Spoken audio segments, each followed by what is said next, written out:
Ayaw paapekto aning pulo ka butang. Number 1. Ayaw paapekto sa mga tawo nga nasuya nimo. Number 2. Ayaw paapekto sa imong kahadlok kay mao nay mobabag sa imong pangandoy.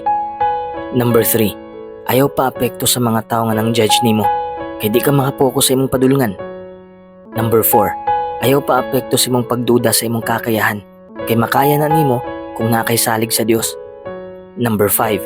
Ayaw paapekto sa mga problema sa kinabuhi kay mao nay hinungdan kung nganong lig-on ka karon. Number 6. Ayaw paapekto sa sobrang kabalaka kay dili tanang gikabalaka nimo mahitabo. Number 7. Ayaw paapekto sa mga kasakit kay musugot man kag sa dili, parte na ni sa atong kinabuhi. Number 8. Ayaw sigig pangagpas og kwarta kay dili ra kwarta ang makapalipay sa tawo.